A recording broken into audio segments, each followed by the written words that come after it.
உலக பிரகாரமான மனிதர்களாகிய நம்ம மனிதர்கள்கிட்ட இருந்து நிறையா ஆசீர்வாதங்களை நம்ம வாங்கியிருப்போம். நிறையா வாழ்த்துதல்களை நமக்கு சொல்லியிருப்பாங்க. அது நம்ம வாழ்க்கையில் பழிக்குமா, நடக்குமா, இல்லை அப்படியே அந்த நன்மை நடந்தாலும் அது நமக்கு நிலச்சி நிற்குமான்றது சந்தேகம் தான். ஆனால் ஆண்டவர் நம்ம மேலே ஒரு ஆசீர்வாதத்தை சொல்லி ஒரு வார்த்தையை சொல்லிட்டா அதற்குரிய அத்தனை ஆசீர்வாதங்களும் கட்டாயம் நம்ம வாழ்க்கையில் நடக்கும். ஆண்டவர் நம்மளை ப்ரிப்பேர் பண்ணி அதை நம்ம வாழ்க்கையில் அந்த நன்மைகளை கொண்டு வந்து வைப்பார். ஒருவேளை அது டிலே ஆகுதுன்னா அந்த வார்த்தையும் அந்த நன்மையும் நமக்கு நடக்கலைன்னா அதுக்கு நம்ம தான் ரீசனாக இருப்போம். எங்கேயோ ஒரு இடத்துல குறுக்க திரும்பியிருப்போம். அதை நம்ம திரும்பவும் நம்ம பாதையை சரி பண்ணி கொண்டால் கர்த்தர் சொன்ன வார்த்தை நிறைவேறும். அவன் தூதனோட போராடி மேற்கொண்டான், அழுது அவரை கெஞ்சினான்னு இருக்குது. இன்னைக்கு யாக்கோப்பு அந்த தூதனோடு போராடும்போது அவர் கேட்டிருப்பாரு, உன் பேர் என்ன அப்படின்னு கேட்கும்போது அவர் சொல்லியிருப்பாரு, யாக்கோப்புன்னு தான் சொல்லியிருப்பாரு. தகப்பன் கிட்ட ஏசான்னு சொல்லி மனிதனாகி அவர்கிட்ட இருந்து அவர் ஆசீர்வாதம் வாங்கியிருந்தாலும் ஆண்டவரை அந்த இடத்துல தூதன் அப்படிங்கிறது ஆண்டவருக்கு ஒப்பா சொல்லப்படுது. ஆனால் அவரை ஏமாற்ற முடியாது. உண்மையை சொல்லியிருப்பாரு, என் பேர் யாக்கோப்பு தான் அப்படின்னு சொல்லிட்டு அந்த இடத்துல அழுது மன்றாடி இருப்பார். இன்றைக்கி நீங்கள் யாரோட போராடுறீங்க அப்படிங்கிறத பாருங்கள். மனிதனோடு போராடுறீங்களா, இல்லை ஆண்டவரோடு ஜெபத்தில் போராடுறீங்களா? அவரோட போராடி நம்ம ஜெயிக்க முடியாது. நம்ம கம்ப்ளீட் சரண்டர் பண்ண முடியும். ஆண்டவரே நீ முழுவதும் நான் அர்ப்பணிக்கிறேன் அப்படின்னு சொல்கிறது தான் உங்களுக்கு நன்மையாக இருக்கும். நம்ம ஒரு விஷயத்தை ஆசைப்பட்டு ஆண்டவர்கிட்ட கேட்கலாம், ஆண்டவரே எனக்கு என் படிப்பில், என் வேலையில், என் வாழ்க்கையில் இந்த நன்மையெல்லாம் இப்படி தான் வேணும், இந்த போஸ்டிங் தான் வேணும்னு கேட்கலாம்.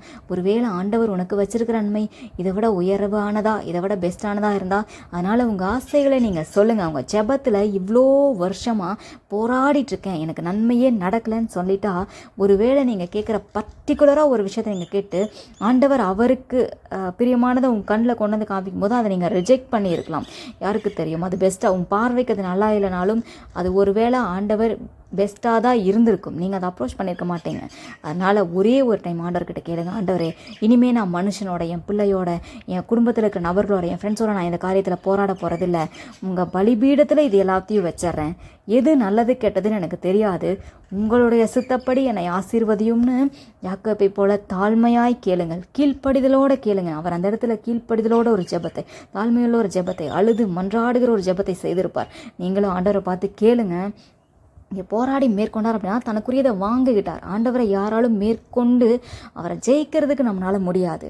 ஆனால் இன்றைக்கு நீங்கள் ஆண்டவர்கிட்ட உங்களை சப்மிட் பண்ணுங்கள். ஆண்டவரே என்னை அர்ப்பணிக்கிற ஆண்டவரேன்னு சொல்லுங்கள்.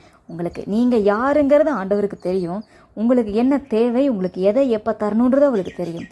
உங்கள் ஜெபத்தை விட்டுறாதீங்க. கட்டாயம் யாக்கோப்பை சந்தித்து அவருக்கு நன்மை செய்த தேவன் என்னை ஆசீர்வதித்தாலொழியும் உண்மை போக விடேன்னு அவர் சொல்லியிருப்பார். இன்றைக்கி நீங்களும் கேளுங்க, எனக்குன்னு வச்ச நன்மைகளை எனக்கு கொடுக்க வரைக்கும் நான் உண்மை விடமாட்டேன் அப்படின்னு சொல்லி அவரை கெட்டியாக பிடிச்சிக்கொள்ளுங்க. கர்த்தர் கட்டாயம் உனக்கு என்ன தேவையோ அதை உனக்கு தருவார். உங்களுக்குரிய அந்த நாள் வந்து விட்டது.